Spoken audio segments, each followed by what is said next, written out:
guest has been casting a spell on us for decades, both as the lead singer of the hit Aussie techno band Def FX and as a radio and TV host, as well as a self-confessed white witch. But Fiona Horne is also a commercial pilot, as well as an author, a former lover of Tom Jones. Oh, good grief. A world record holding skydiver, professional fire dancer, yoga instructor and mentee of Marilyn Manson. How's that for a Twitter bio? Wow. Put your hands together for the fabulous Fiona Horne.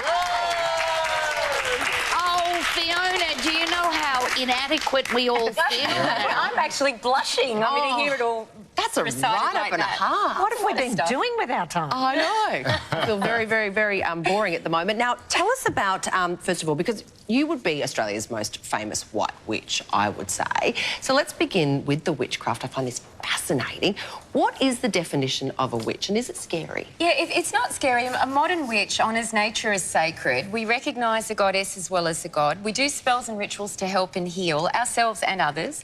And I guess in the new book, In Art of Witch, I've kind of tried to sum up everything I've learned in the last 30 years. So it's kind of like a manifesto. So as I sit here, I'm kind of saying the same things I said 20 years ago about what we are, but I can say now there's a lot more of us. And back then, you know, 20 years ago, it was like witches were, you know, shrouded in myth, suspicion of fear. It was spooky, it was scary. Burned at the stake. And yeah, well, yeah, there was all that. And now, though, who doesn't know a proud, self-professed witch? I mean, we're everywhere. There's a very large, vibrant, magical community growing, and it's very positive. Wow. Fiona, I don't know a white witch. You do? You're sitting next to one. Well, I do now. I've met my first one. But this is, like, so do you produce spells? Like, that's something you can do? Yeah, spellcasting is a big part of witchcraft. It's not the only part, it's a spiritual path, you know. So we, in environmentally challenged times, with the emphasis we place on honouring nature as sacred, we live in harmony with the earth. It's a part of it. Spellcasting is interesting and fun.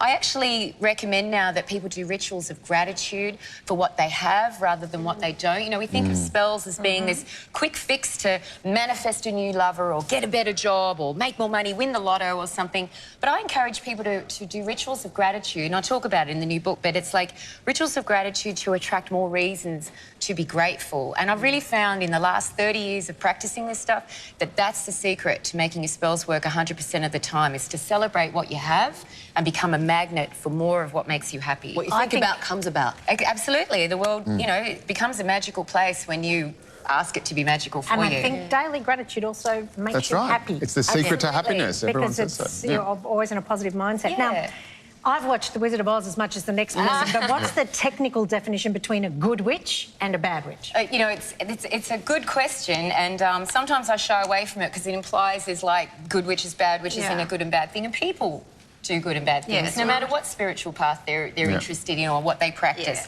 But so the stripy socks are giveaway. The stripy socks are a giveaway. I actually have unicorn socks on under my long knee-high boots, you know. So that's very witchy right there. That must mean I'm a good witch because I have good fashion taste. I feel like kind of be a grey witch. I'll be sort of somewhere in the middle. Little rainbow witch. What about a rainbow? That's right. Now, in the 1990s, which was the wine witch. Look, Dad, I'm a box of wine. That happened earlier. Sorry. Now, in the 1990s, which is the greatest decade known to humanity. I agree. Thank you 1996, great year. Aren't we lucky that we lived in through the 90s and got all that awesome get over it. music The 50s.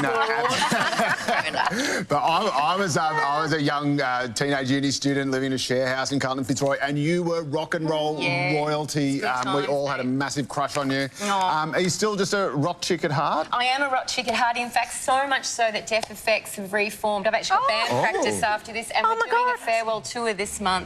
So in line with like the spoken word events I'm doing for my book and everything, we're doing a Def FX tour as my well. God, that is farewell awesome. tours. You guys should come. We're playing that song, Surface of the Mind. Hell yeah, you know. My best friend just saw you walking down the street with, I think, Matt Mavis, and she actually fainted. I had to... Oh, my God.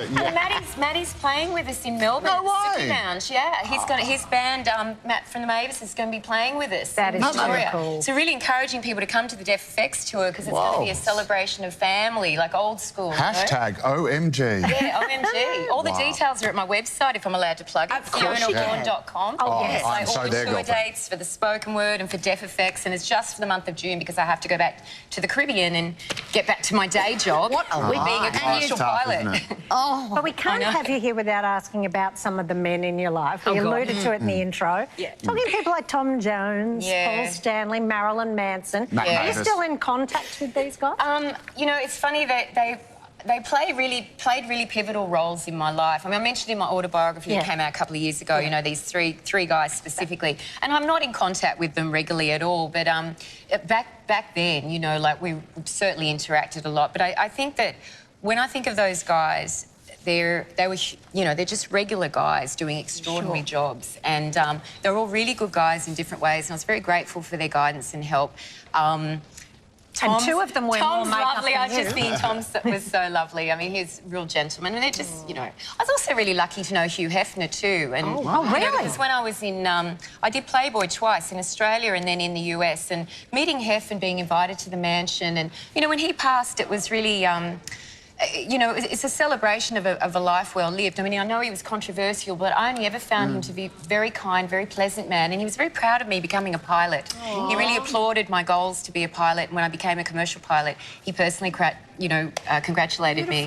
Did he give you a plane? That's actually, I should have said, I'll fly your jet for you. You just have to buy it back because he sold it.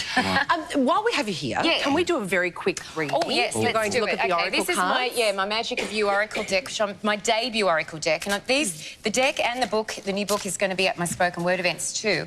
So we can pull a card. Who would like to go Oh, first? I'd love to. You, Denise? I'm scared. Just have a little, pull a card out of here. Can I take one? And this will be daily guidance for you. Yeah, and you too, Sarah. There you go. Well, if we're all going to get a card. Do I show you? Oh, yeah, you can hold it up, show Australia if you like.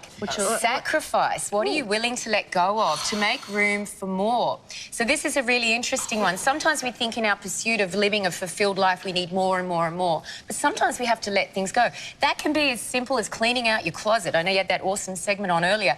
It's like letting go of something to make room for what the universe wants to bring you. So give up micromanaging your life, stand back, let go of something and allow something to come through. So how could you do that today, do you Well, think? I could let go of John, but I've been with him for 38 years, so I better hang The in there. larger the sacrifice, the greater the reward. That's also the secret. there you Okay, go. what about you? Oh, witch! Oh. my gosh, you got the lucky card. Oh, is this the lucky That's card? the lucky card, the witch card. All the magic you seek is inside you. Let it flow. That means you're a very magical person, Sarah. Really? I have think these you're an big black- honorary witch for the day. I have these big black hairs on my chin sometimes. Oh, really? Well, you can just wax them off, darling. I do feel that like every I could morning. be a bad witch. No, well, if you want.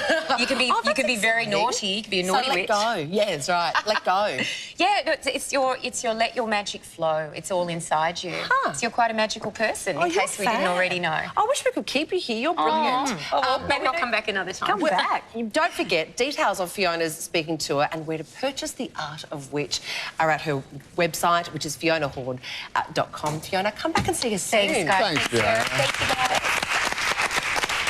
Now, next up, the Aussies bearing all in life drawing classes. Find out what it takes to get your gear off in front of artists. That's after the break. Maybe you should get rid of your clothes. Let them go.